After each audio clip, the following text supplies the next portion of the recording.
नमस्कार, आप देख रहे हैं वी टाइम न्यूज। बढ़ते हैं झारखंड की खबरों की ओर।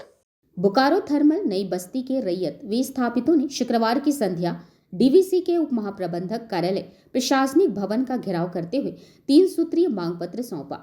यहां विस्थापित बोकारो थर्मल प्लांट में आउटसोर्सिंग कंपनी में रोजगार देने, विस्थापित गांव नई बस्ती का मालिकाना हक विस्थापितों को देने सहित अन्य मांग शामिल थे। वही घेराव आंदोलन के बाद उप महाप्रबंधक बीजी होलकर के साथ विस्थापित प्रतिनिधियों ने वार्ता किया, जिसमें उच्च स्तरीय बैठक कर विस्थापित समस्याओं का समाधान कर लेने का आश्वासन दिए।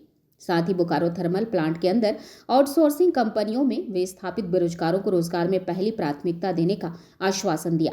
यहाँ विस्थापित महिला पुरुषों का कहना था कि नई बस्ती पुनर्वासित विस्थापित गांव होने के कारण हम लोग सरकारी लाभ से वंचित हो जाते हैं, क्योंकि डीवीसी ने अभी तक जमीन का मालिकाना हक नहीं दिया है। हम लोग के पास जमीन का ना ही खतियान है और ना ही पट्टा। इसके लिए हम लोगों को आवासीय प्रमाण पत्र भी नहीं बनती है। कहा कि हम लोग बोकारो थर्मल प्लांट को अपना जमीन देकर रिफ्यूजी बन गए हैं। हमारी जमीन में प्लांट है, लेकिन यहाँ के युवा बेरोजगार बैठे हैं और मजदूरी वश दूसरा राज्य रोजगार के लिए पलायन कर रहे हैं। विस्थापित नेता रोशनलाल यादव और गिरिडीह सांसद प्रतिनिधि जितेंद्र यादव की उपस्थिति में विस्थापितों ने डीवीसी उप महाप्रबंधक बीजी होलकर को मांग पत्र सौंपा।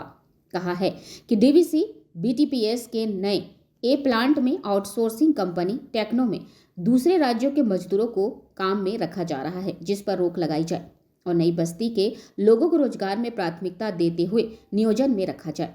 साथ ही व्यावलर और सीएचपी में नई बस्ती के युवाओं को कार्य में रखा जाए आदि। विस्थापितों की मांगों को नहीं माना गया तो आंदोलन और तेज करने की बात कही गई। इस दौरान भारी संख्या में होमगार्ड के जवान भी तैनात कर दिए गए थे। मौके पर विस्थापित सुनील कुमार, सूरज कुमार यादव, भीमलाल यादव, जगेश्वर सिंह, शशि कुमार, आशीष कुमार सिंह, लाल मोहन यादव, दिलीप यादव, मनोज यादव, राजेश यादव, उर्मिला देवी, रीना देवी, राखी देवी, एकता कुमारी आदि लोग उपस्थित थे। हम लोग का यही मामला है कि हम लोग को वहाँ रसीद नहीं काटता। मेन बात ये, कहीं लड़का लोग जाता है तो जातीय आवासीय मांगता है, ठीक है। यही मुद्दा से हम लोग यहाँ पर आए हैं और हम लोग का वहाँ रसीद काट आइए। उसके बाद हम लोग को जितना नौजवान लड़का लोग उन लोग को काम दिलवाइए। वही यही बात से हम लोग डीएम साहब के पास आए हैं। हम लोग तो क्या बोले डीएम साहब? डीएम हम बोले कि ठीक है 7 तारीख तक होगा। हम लोग विस्थापित हुए डीवीसी से, जो हम लोग को पुनर्वास किया गया नया बस्ती में, जो आज तक इसका ज़मीन का पट्टा नहीं दिया गया, जो हम लोग का गांव का कोई वैल्यू नहीं है और हमारे गांव का ना कोई लाभ मिल पाता है, सरकारी लाभ। उसके बाद आज हमारे जो 29 में परिश्रमण हो रहा है, जिसमें हमारे गांव को भी काटा जा रहा है, उसमें भी डीवीसी का कोई ध्यान नहीं है। और अभी यहाँ जो एफजीटी जो चल रही है टेक्नो का, उसमें मेंटेनेंस हुआ 1 तारीख को, जो टेक्नो कंपनी ने बिना टेंडर किए हुए भरवली दिया है।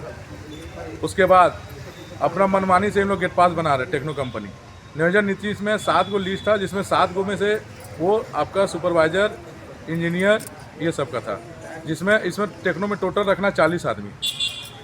अब समझ में नहीं आ रहा कहाँ का इन लोग का प्रेशर है कि क्या है। डीवीसी और टेक्नो का अपना मनमानी से अपना टोटल काम कर रही है। डीवीसी प्रबंधन से मेरा यही मांग है कि हमारे ज़मीन का जो पट्टा है वो दे दे, जिससे कि 70 साल हो चुका है, हम लोग बहुत दर दर का भट्टा खा चुके हैं। आज क्या बात हुई? आज डीजीएम साहब ने अच्छी पूर्व बात की। डीजीएम साहब ने बोला हम विस्थापितों के साथ है। वो हम लोग को बहुत चीज़ मालूम नहीं था। डीजीएम साहब खुद से भी लेटर दिए हुए हैं सीईओ को, और पैनल जो लिस्ट है विस्थापित का वो भेजे हुए हैं समय नियोजन में। और उसके बाद बोले कि आप लोग भी सीईओ पास चलिए, हम भी चलते हैं। उसके बाद सांसद विधायक को सबको भी आप लोग पकड़िए।